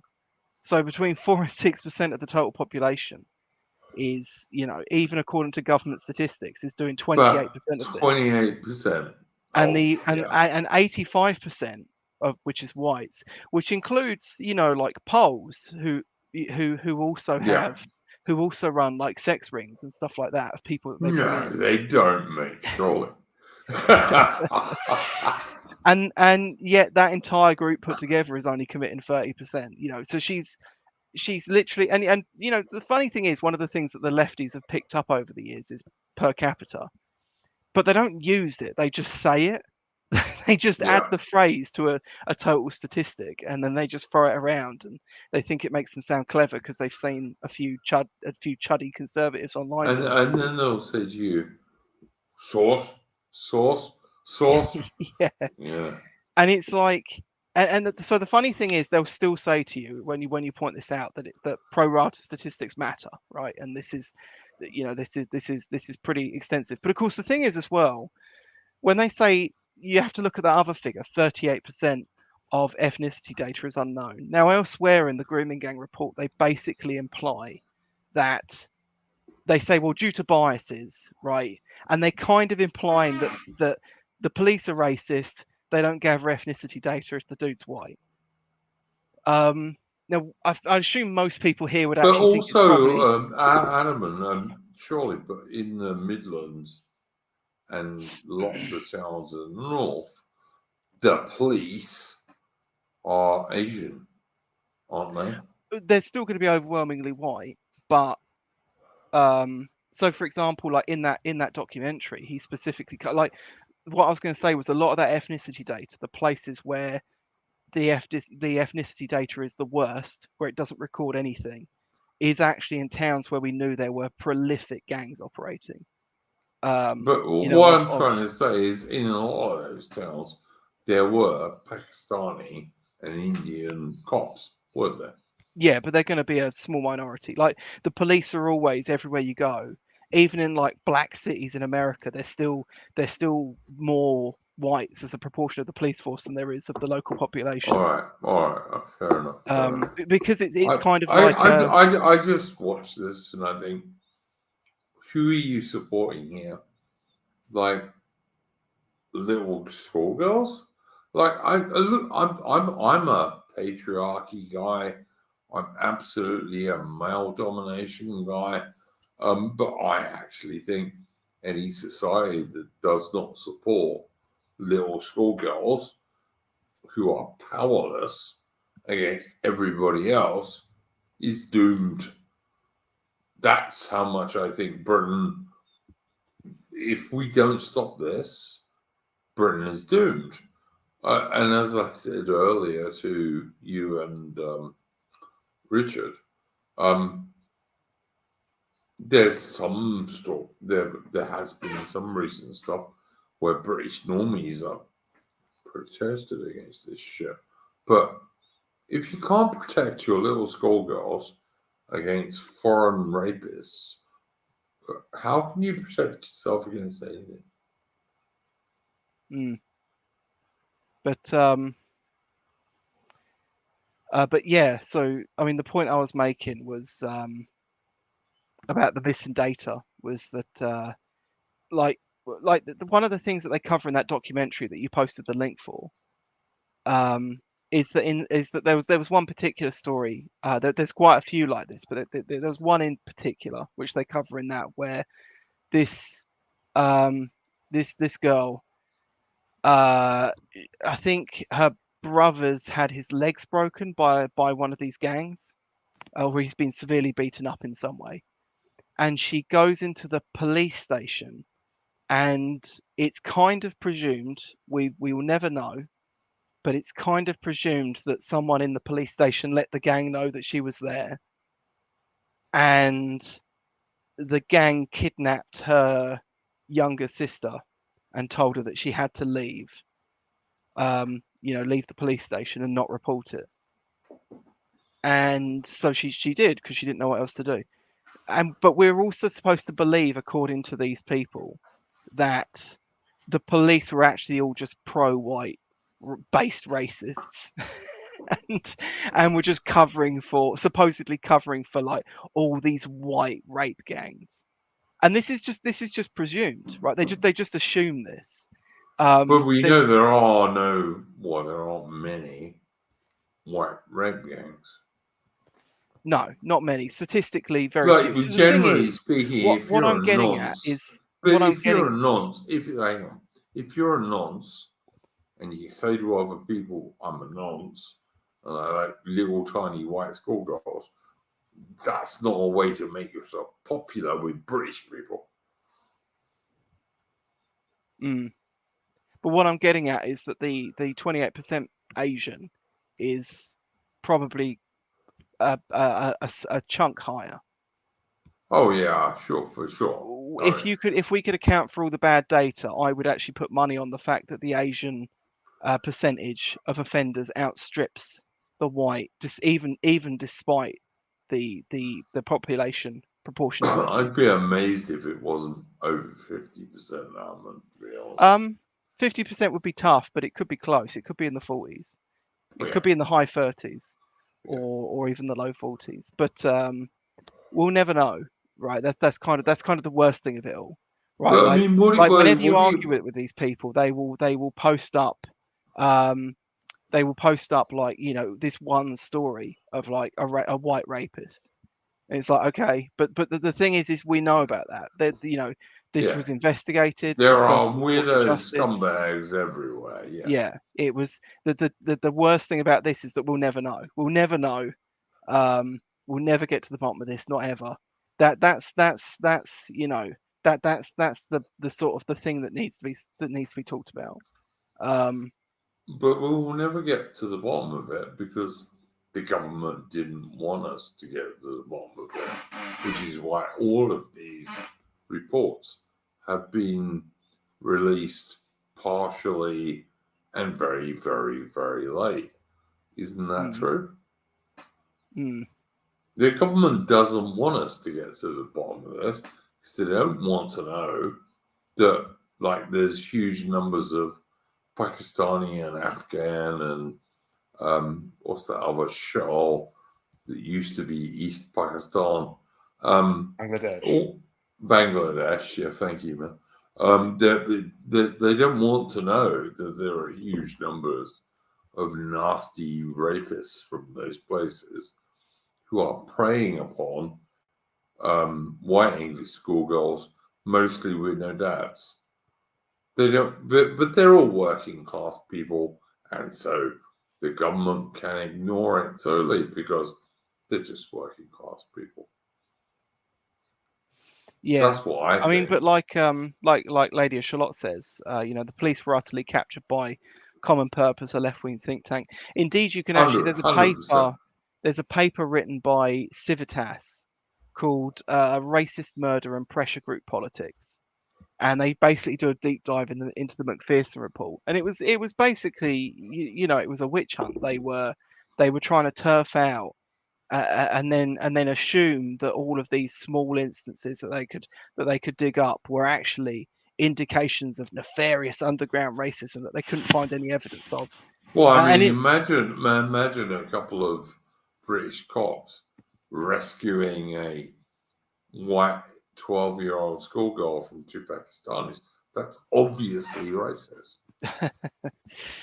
But of course, the thing is that, and you know, we're supposed to believe that this police force is like they're like pro-white, like goose stepping, like you know, just wailing on blacks in the street. It's and of course that's not wasn't quite what happened when the No. Black Lives Matter protests happened in the UK. For whatever reason, they happened, even though it had nothing to do with Britain.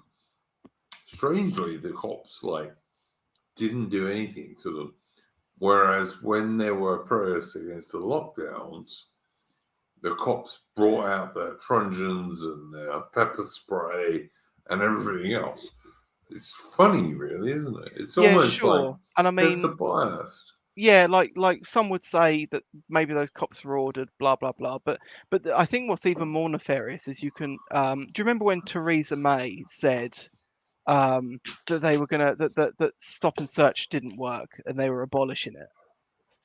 When she lied, yeah, all right. Yeah. Well, she commissioned a report, and I've I've read that she asked what the results of the report was, and her aide basically lied to her about what the results of the report was. But the what the report actually showed was not that they were searching like more blacks than whites on the street. It was actually that they were going to areas that had prolific knife crime. Those areas which were were mostly overwhelmingly black. were mostly black, yes. And Yeah. then the cops were still actually searching lots of white people because they were trying to appear not racist because they were absolutely terrified of the accusation, you know. Right. That being said, people bring up the accusation for the grooming gang thing. You know, even in this documentary, as good as it is, he even says in that the police said that they didn't want to believe the grooming gang stories because they said it sounded too much like a far right fantasy. Now, the reason I actually don't accept that is because is because at the time that when this first came up, when this first became a so-called far right fantasy, was when the BNP was being taken to court for bringing it up. But of course, some of the people involved in the CPS, some of the people from the Guardian who was helping the police collect evidence on these people to take them to court, actually had already had run-ins with grooming gang cases and were essentially trying to sweep them under the rug. So, you know, they say that they were terrified of talking about it because they thought it was a far right fantasy, but they actually already knew it was true when they were maligning it as a far right fantasy. So it's a giant cope from them, and of course just more lies. Look, the Pakistanis and other East Asians raping 11-year-old British schoolgirls is not a fantasy. It happens all the time. It happens all over the place. But they're mostly working class girls and no one gives a shit. That's the truth. Look, I just put the link up to the video again. If you hate this stuff, you have to join the DR, mate. You have to, because the DR, the dissident right, are the only people talking about it. I mean, I will say as well that I think even if they were middle class girls that were victims of this, they would have still been sweeping it under the rug.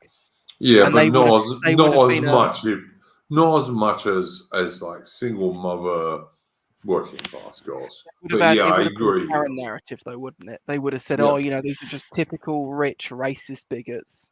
Blah blah blah. Yeah, no, they would always make an excuse because anything you do to white people is acceptable. Like the only people you can be racist to, the only people you can be evil to, the only people you can shoot and kill and do anything you like to are white people. But generally speaking, I'm not in favor of that because I'm a white bloke, but I ain't no victim. Some black dude wants to come over and go at me, he can try. Don't think he'll win, but he can try. But little white 11-year-old schoolgirls, I'm sorry, man. We have to defend them. If we don't, then I don't know where we're going to stop. Well, you can just lose and keep losing. No, you have That's to the stop. alternative. No. Come on, Alan. I know you're not that black pill, man. I don't know. I'm pretty black pilled, and everyone else I has reckon already seen that doco. But I reckon a lot of us can, all together, we can save little white schoolgirls. I hope, anyway. one of the stories in that, because I don't think you're sufficiently black pilled. One of the stories in that documentary is about they do say the name of the town on the outskirts of Manchester. I can't remember the name of it.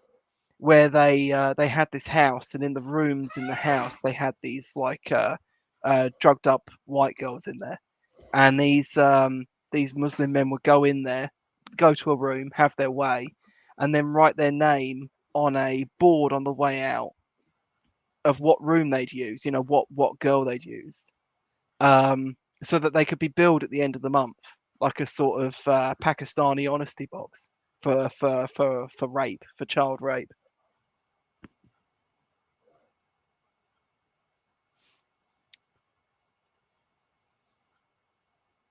Ah, the sweet sound of all the hope just leaving your body as I go over that. I know I haven't given up, but No, and you shouldn't, but still, it's bleak. we need to kill these cunts. I'm sorry. A Fed post. You chewed me out on the Discord for this. No, we need to kill these cunts. In Minecraft, we need to kill these cunts. Yeah, in totally fictional TV shows that will in totally fictional. It won't have any racial denominations or religious connotations of any nothing kind. whatsoever. No. They just need to die.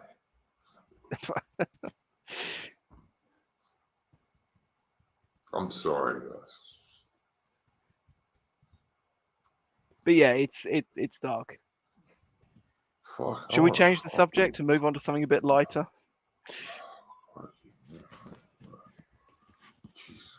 We can't allow this, guys. We have to stop it. In Minecraft, we have to stop it. In Minecraft. I don't want to lose my channel, but fuck. Jesus Christ.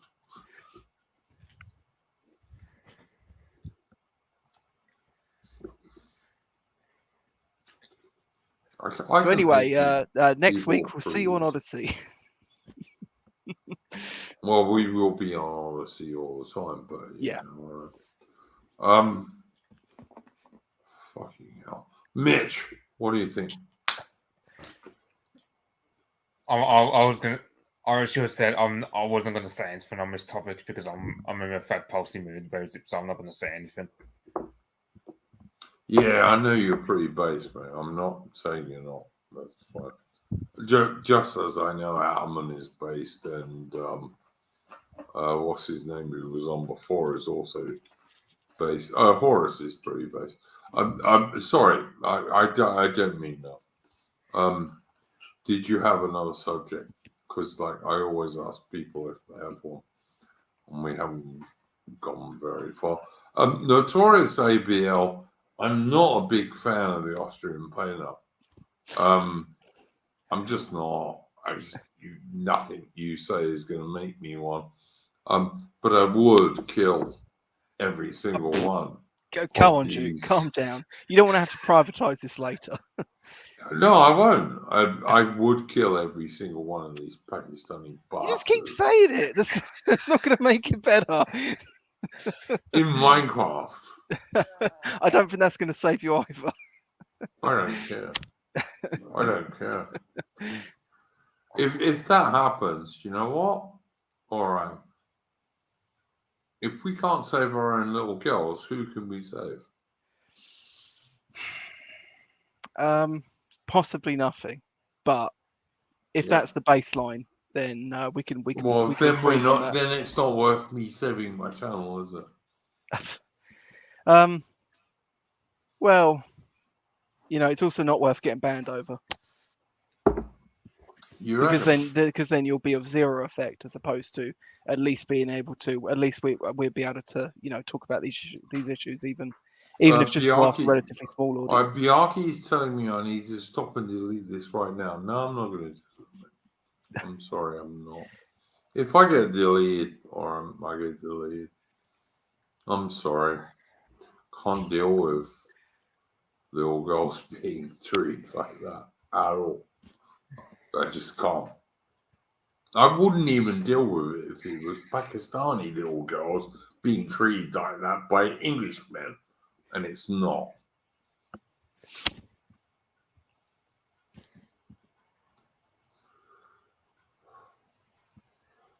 Sargon's got a new kid. Oh, bless. Has Sargon got a new child? Yeah. Ah, cool, man. That's nice. Good on Sargon.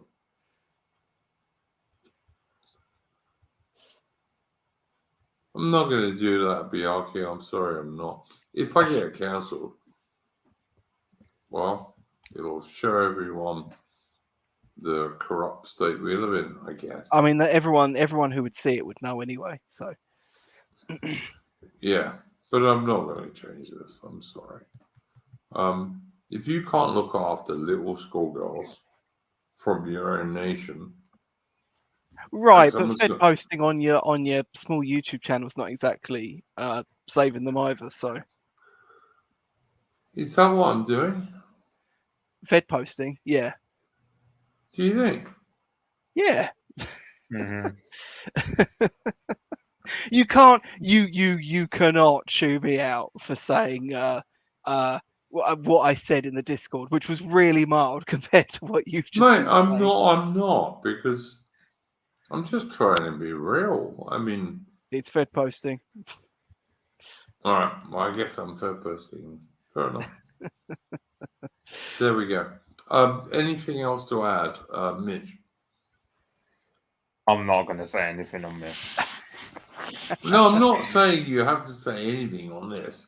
Anything else you wanted to talk about? He's like, I don't want my voice to be recorded by the feds after what's just gone down.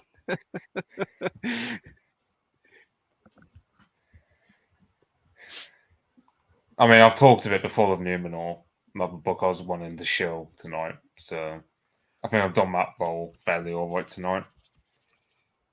Well, you were also earlier talking, not earlier, but like before. Have Russia finally captured Bakhmut?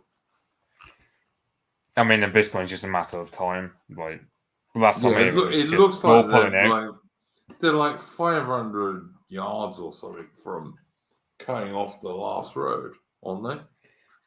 I mean, the main roads are pretty much no-go zones. You have to go off smaller roads, which the problem is, this time of the year in Eastern Europe, it's a bloody nightmare to drive because the mud season is in full play. Yeah. It's the, what's it called? The Rasputin? Rasputitsa. Yeah, thank you. I knew you know that. But yeah, it's like when in World War II, German army couldn't move at all, and all this stuff. Yeah, cool. Yeah, and also Wagner PMC. They're not like with Russians in Mariupol where they'll be merciful and whatnot. It's generally, it'll be like Solidar where you just see videos upon videos upon videos of streams of dead bodies on the Ukrainian side because a lot of them just refuse to surrender. And it just got disorganized because everyone just panics. So on one hand, we might retreat in an orderly fashion, albeit they have to do it in like small groups because we're doing with small roads, and any big collection of men in a place at any given time will be picked up by the Russian artillery, and they get killed. They have to do it in small groups, which means it will take a long time for everyone, like all the 10 to 15,000 men in Bakhmut, to all get out of the city in time. And even Yeah, then, I'm thinking that the Russians have got drones, so like any little group of dudes is liable to get like a battery firing on them, which is, unless they move real quick, is going to kill 2/3 of them. yeah, I mean, and also you got to think of in the case of Bakhmut, we'll also need a rear guard to keep the Russians busy. Which in the case of Solidar, they just left the Polish volunteers out to dry in Solidar. In the case of Bakhmut, yeah, I mean, at this point, there might just be some sort of wise Polish proverb saying "never trust a Ukrainian," because there have been cases before where the Ukrainians, if say they're retreating from a position, they'll leave the foreign volunteers to fend off the Russians as best as possible as a rear guard, and then all the Ukrainian Molbiks and whatnot, they'll all just leave while the foreigners are unaware. Well, I mean, to be fair, like the French Foreign Legion they used to have, like the national French troops would move out and leave the French Foreign Legion as the rear guard, which was generally mostly German and Russian. Like the French Foreign Legion was, I think it still is, mostly German and Russian, to be fair. I mean, if anything, all the like if you come from an ex-Soviet country and you're in the French Foreign Legion, chances are what you're going to do is you're going to have your contract go out, and then you're going to join Wagner, because Wagner has generally proven itself the past few months to be far better than the Russian army. Yeah, I've heard like almost a third of Wagner is ex-French Foreign Legion dudes, and they're pretty good soldiers, to be honest. So yeah, fair enough. I got no problem with that. And I also heard the Wagner guy is not recruiting in prisons anymore. Is that right? Yeah, it's true. I don't know how Wagner game. I mean, to be fair, Wagner they get a lot of. For example, if you're in the VDV, in the paratroopers, or in the Spetsnaz, and you've got a contract that's soon to go out, you'll join Wagner after your contract goes out. That's generally what a lot of the Russian soldiers are doing. Like the contracts, they'll let them run out, and then they'll join Wagner because, yeah, the Russian army commanders generally aren't as good as what you'll get in Wagner. Yeah, you see, this is what I haven't watched anything as much as you, Mitch, but from what I have watched, it seems to me like the Wagner guys, they are the SF Special Forces guys, mostly. So, like, whereas in UK you'll get the SAS and the SBS, and these guys, and the Paras and Marines, of course, who will leave those units and go and join some Western, what's the word, like private military thing. Wagner is very like that in Russia. And so you will, as you say, you'll get like Russian Spetsnaz and Russian paratroopers and Marines and stuff. They will also go and do the same thing, which makes perfect sense because that's kind of just what happens. You know, you get well-trained soldiers, and people want well-trained soldiers, and they get better money for doing what they do. Difference is, of course, in Ukraine, you got a really high intensity war with like fucking thousands of rounds of artillery coming down, which no Western soldier has ever faced. Yeah, I mean, in the case of Bakhmut, that has seen the most intensity because it fulfills the same role as what Bastogne did in the Battle of the Bulge, because it's like a massive road network town. So once the Russians take over Bakhmut, they've got multiple avenues of advance. They can go north up to the Seversky Donetsk River and generally take a lot of the land back that they lost back in September. They can go further west and take over what's left of Donbass, or they can help their assault in Ugledar, where it looks like the Russian army have just done a complete clusterfuck on Pom themselves, from what I've heard.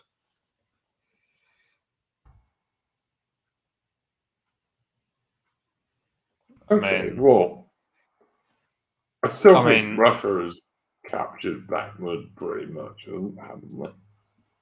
Yeah, but in the case of, let's say, Ugledar, where it's not Wagner, but the Russian army, it's like Russian commanders just seem either they're really good at their job or they're really terrible. There doesn't seem as much of an in-between.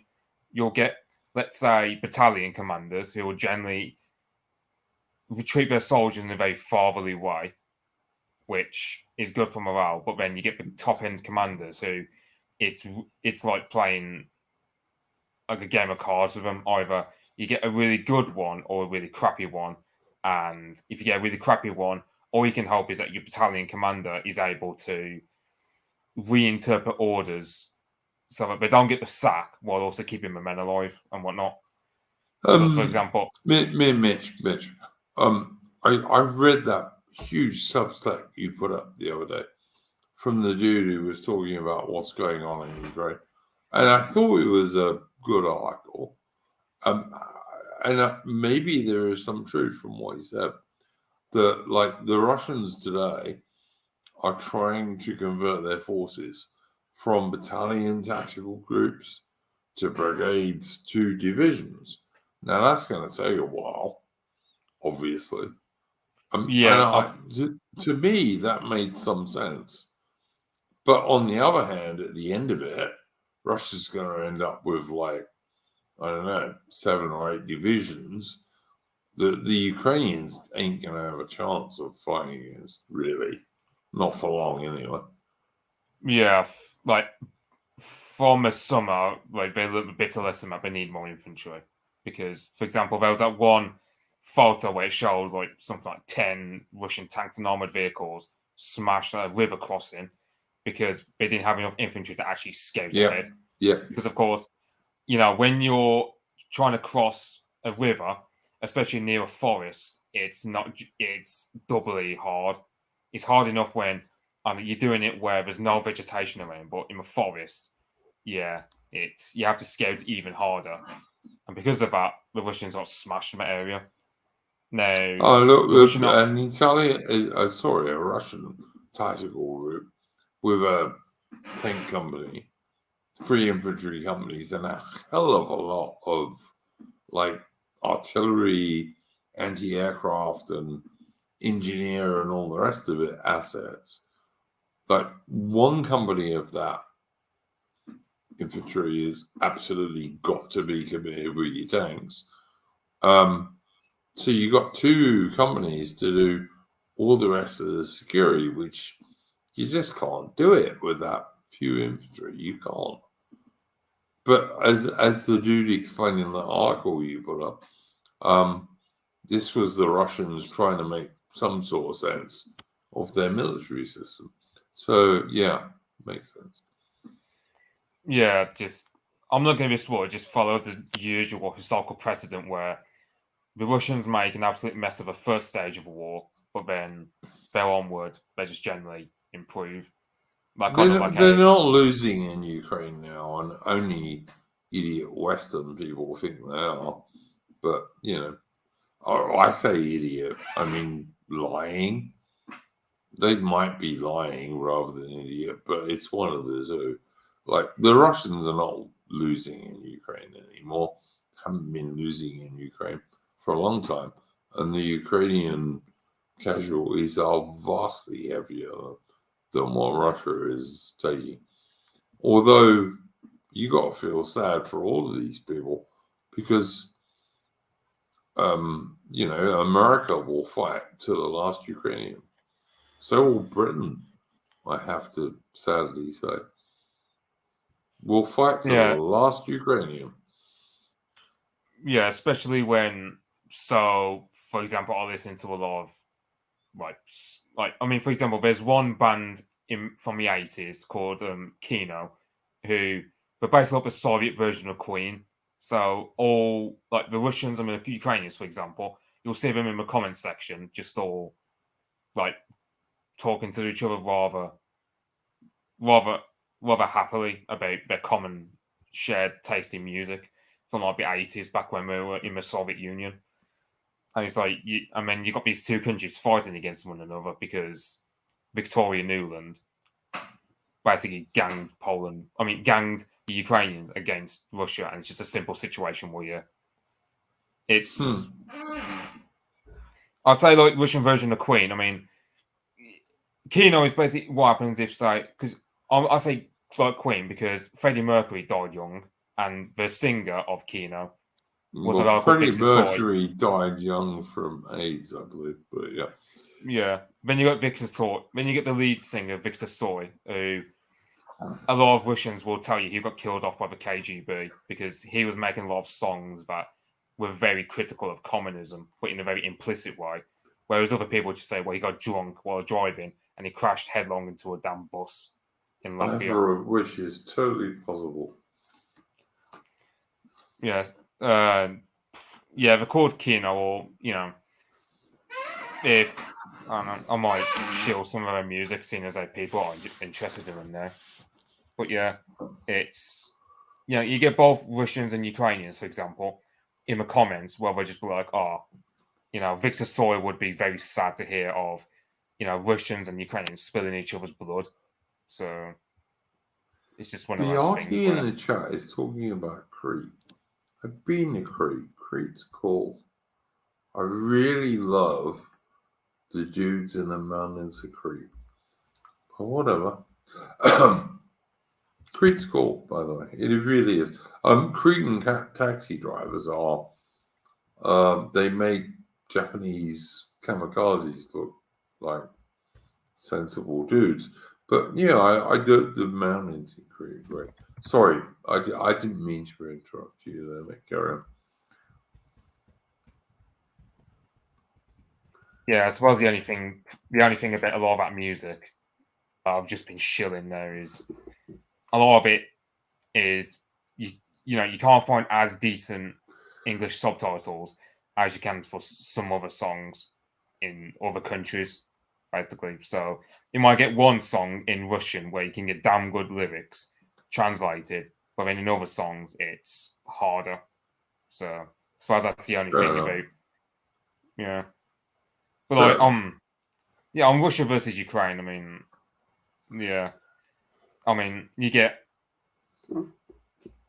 I don't know what else I can say, to be honest. I mean, it's generally like sort of saddening that both countries are spilling each other's blood over what could have been avoidable, but Global Homo just decided that Ukraine should be used as a proxy against Russia, basically.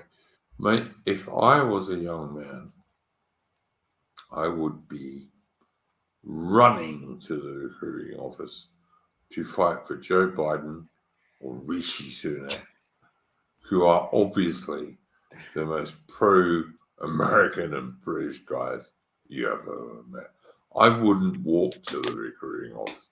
I would run because Joe Biden, the senile bastard, and Rishi Sunak, and Rishi Sunak, the Indian banker, are obviously totally the best representatives of America and Britain you could possibly find. And whilst Joe Biden in inverted commas, have had a somewhat dubious election, Rishi Sunak never had any election at all. So, yeah, let's go and fight for those guys. My God. Yeah. It's In the like, case, yeah.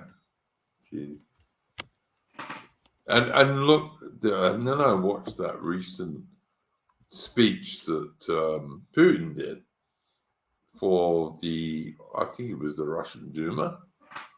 And he goes, Russia, hurrah! Russia, Russia, Russia, Russia. Can you imagine Joe Biden or Rishi Sunak doing that for America or Britain? Because I certainly fucking couldn't. Not for a second. It's a joke.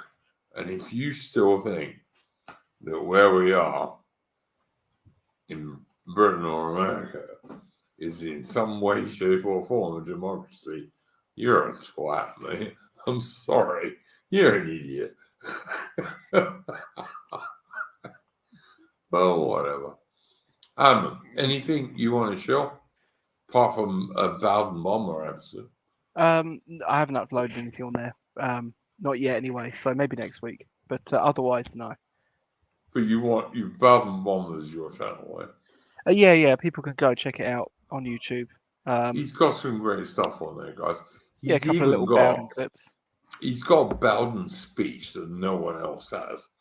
So yeah, sadly the audio is not great, but it's. But it ain't that bad either. No, yeah. If you sit there, you can kind of make it out. I'll just post the link to the channel in the please in do the chat. Man. Please do. But other than that, no, nothing from me. Only Bowden Bomber, which is like one of the best channels on YouTube. But all right. Anything you'd like to promote, Mitch? there's my Twitter account, which I just spend half my time on there just looking up what the likes of Ataman or Morgoth or UKIP are tweeting out, or I just use it as a means of keeping tabs on Ukraine, whenever I want to escape UK politics, what's off from me? I got nothing to show from me. All right. Whenever I want to escape from all this shit, I go and watch a channel in Thailand which has loads of Thai girls like doing cute shit. But that's what I do because. Sorry. Yellow What did you fever say? mode, are you? Yeah, no, I don't care about any of this shit. Like I do care about it, but sometimes I need a break, so I just go and look at cute Thai girls. You tell what to do and they do it, which is kind of cool. As far as They love you long time. That's what I've heard. they do love you long time. $10. My girl, the love of my life, who was an Aussie girl, British Aussie girl, used to say to me, "Love you long time, $15." And she never got a penny off me, but there you go. But yeah, I don't know. I'm laughing because I don't know, guys. We're in such a bad space at the moment. It's fucking believable. Little 11-year-old English and British girls can get raped by Pakistani rape gangs. Yeah, And, let's not make your channel ban any more imminent. well, you mean not let us tell the truth? I'm not saying we shouldn't tell the truth. I'm not saying that at all. We've told the truth, but yeah, but don't say anything that's counterproductive to okay, fair enough. to your own little fight. All right, let me change that. In Minecraft, little 11-year-old English schoolgirls can get raped in Minecraft by Pakistani rape gangs in Minecraft. Mostly they will be children of single mothers in Minecraft, and British cops in Minecraft won't do anything. And in Minecraft, this will just carry on and carry on and carry on. In Minecraft, of course, it's all in Minecraft. None of this stuff happens really, because that would be a white racist, wouldn't it? But yeah, all right. I don't know. Like, if this gets my channel banned, I guess I don't want to be on YouTube anyway. We are, by the way, on a different channel. You can go and find us on. Hang on, I should probably put this up just in case I get banned. You can edit that out and post talk anyway. I won't edit any of this. My love of YouTube is not that great. I don't know. I think it'll be. It'd be pretty funny if people listening back, in a couple of hours from now, just hear a bunch of beeping sort of in the middle there. No, but I'm not going to do that. I know many people think I'm a moderate, but I'm not. Not really. I'm like, I am fairly moderate, but like, gonna rape 11-year-old schoolgirls? Yeah, not really. I mean, the only thing I'd advise you is you might just use some sort of escapism. I chase. Yeah, I chase all of those people onto container ships, and in the middle of the Atlantic Ocean, accidentally. Right. Okay. Let's call it tonight. No, come on. Let's clear this. Let's close up shop for the night. Hang on. Wait a minute. There we go. This is the Odyssey channel. Go and join that, guys, because when we get banned from there, and I'm sure we will, we'll still be there. So there you go. All right, guys. Thank you very, very much, Mitch. Enactment, and earlier Horace for joining us. And if YouTube doesn't ban us, we'll be back next week. Go well, guys.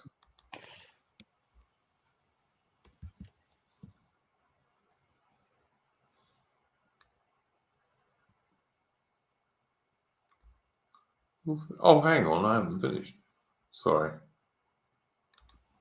Sorry, guys. I have one more thing to do before we finish, which I have to do because it's cool.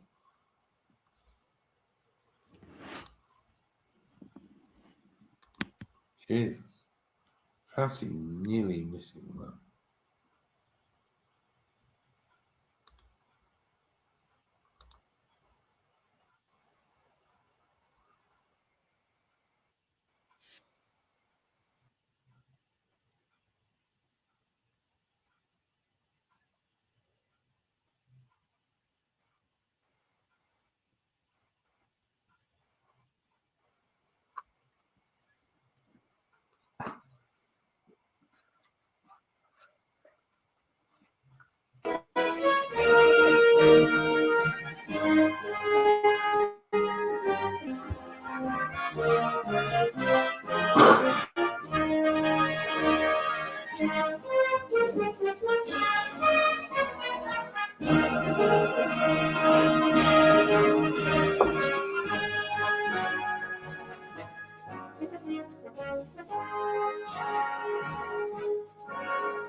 Wow.